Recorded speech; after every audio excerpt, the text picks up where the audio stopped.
Good evening, কেমন আছো তোমরা সবাই? আশা করি তোমরা সবাই খুব ভালো আছো, আমরাও খুব ভালো আছি। তো নীল পুজোর দিন আমরা চলে এসেছিলাম হচ্ছে আনন্দময়ী কালীবাড়িতে। আনন্দময়ী কালীবাড়িতে ওই দিন নতুন মানে একদম নতুনভাবে সেজে উঠেছিল, অনেক রকম মন্দির ওখানে পুনরায় আবার স্থাপিত করা হয়েছিল।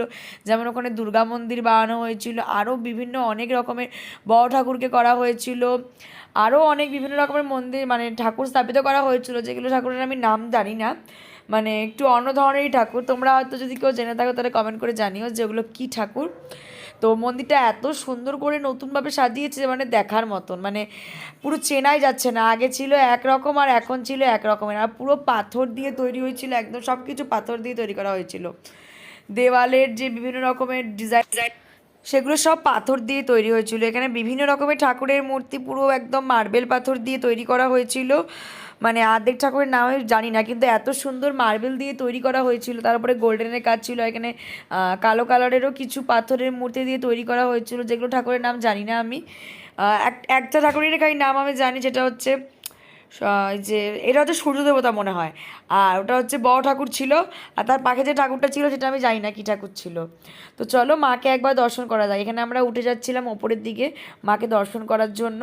আর মন্দিরটা এত সুন্দর করে সাজিয়েছিল, চারিদিকে একদম ফুল দিয়ে সুন্দর করে সাজিয়ে তুলেছিল, লাইটিং, আর ভিড় হয়েছিল অসম্ভব। এত ভিড় হয়েছিল, তাও আমরা অনেকটা রাত্রির দিকেই গিয়েছিলাম।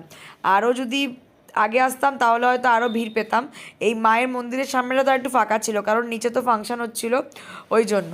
এখানে মাকেও অপরূপ সুন্দর করে সাজিয়েছিল, এত সুন্দর মায়ের এই জায়গাটা ফুল দিয়ে সাজিয়েছিল, দেখার মতো, মাকে খুব সুন্দর লাগছিল দেখতে। এরপরে চলে গিয়েছিলাম হচ্ছে আমরা শিবের মন্দিরে। এখানে শিবকেও খুব সুন্দরভাবে সাজিয়েছে, এত সুন্দরভাবে মানে ফুলের ডেকোরেশনটা করেছিল শিবের চারিপাশ দিয়ে, সেটা অপূর্ব ছিল। তারপরে হচ্ছে এখান থেকে নেমে হচ্ছে আমরা চলে যাব হচ্ছে একদম নিচের দিকে। নিচে হচ্ছিল, দেখেছিলাম যে ফাংশানে অনেক এখানে মানে অনেক রকমের এখানে লোক এসেছিল নিচে, আর এখানে অদিতি মুন্সি এসেছিল ফাংশানে।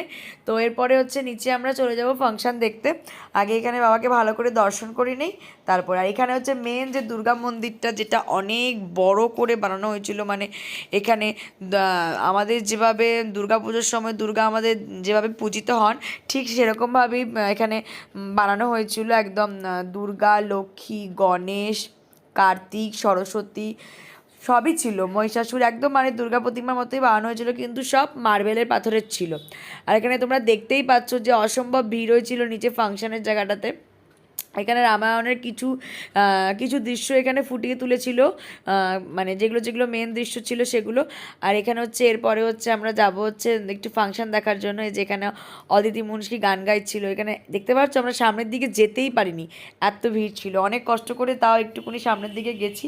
তা আমরা বেশিক্ষণ দাঁড়াতে পারিনি, কারণ আমরা যেহেতু রাত্রির দিকে গিয়েছিলাম, তো অনেকটা রাত হয়ে যাচ্ছিলো বাড়ি ফিরতে, যেহেতু বাড়িতেও ফিরতে হবে আবার, সেই জন্য আমরা বেশিক্ষণ ফাংশনটা দেখতে পারিনি, অল্প কিছুক্ষণ দু একটা গান শুনেই চলে এসেছি। তো আমরা তোমাদেরকে এখানে গানটা শোনাতে পারলাম না, তাহলে তা নাহলে তোমাদেরকে গানটা এখানে শোনাতাম, তো এই জন্য এই জায়গাটা মিউট করে দেওয়া হয়েছে। তো এরপরে হচ্ছে আমরা এখান থেকে বেরিয়ে যাব। তো তোমরা এই মন্দিরটাতে একবার অবশ্যই, শিলিগুড়িতে যারা থাকো তারা অবশ্যই একবার এই মন্দিরটা যে নতুন করে সেজে উঠেছে, তোমরা একবার এসে সবাই দেখে যেও। যারা যদি বাইরে থেকে দেখে থাকো তারাও একবার এসো আমাদের এই মন্দিরটা দর্শন করতে, খুব সুন্দর করে এখানে সাজিয়ে তুলেছে। আর তোমাদের যদি এই ভিডিওটা ভালো লেগে থাকে তাহলে একটা লাইক করে দিও, কমেন্ট করে দিও, শেয়ার করে দিও, আর চ্যানেলটাকে সাবস্ক্রাইব করে দিও। ইউটিউব থেকে দেখে থাকলে আর ফেসবুক থেকে দেখে থাকলে ফলো করে দিও। বাই বাই, গুড নাইট, সবাই ভালো থেকো, সুস্থ।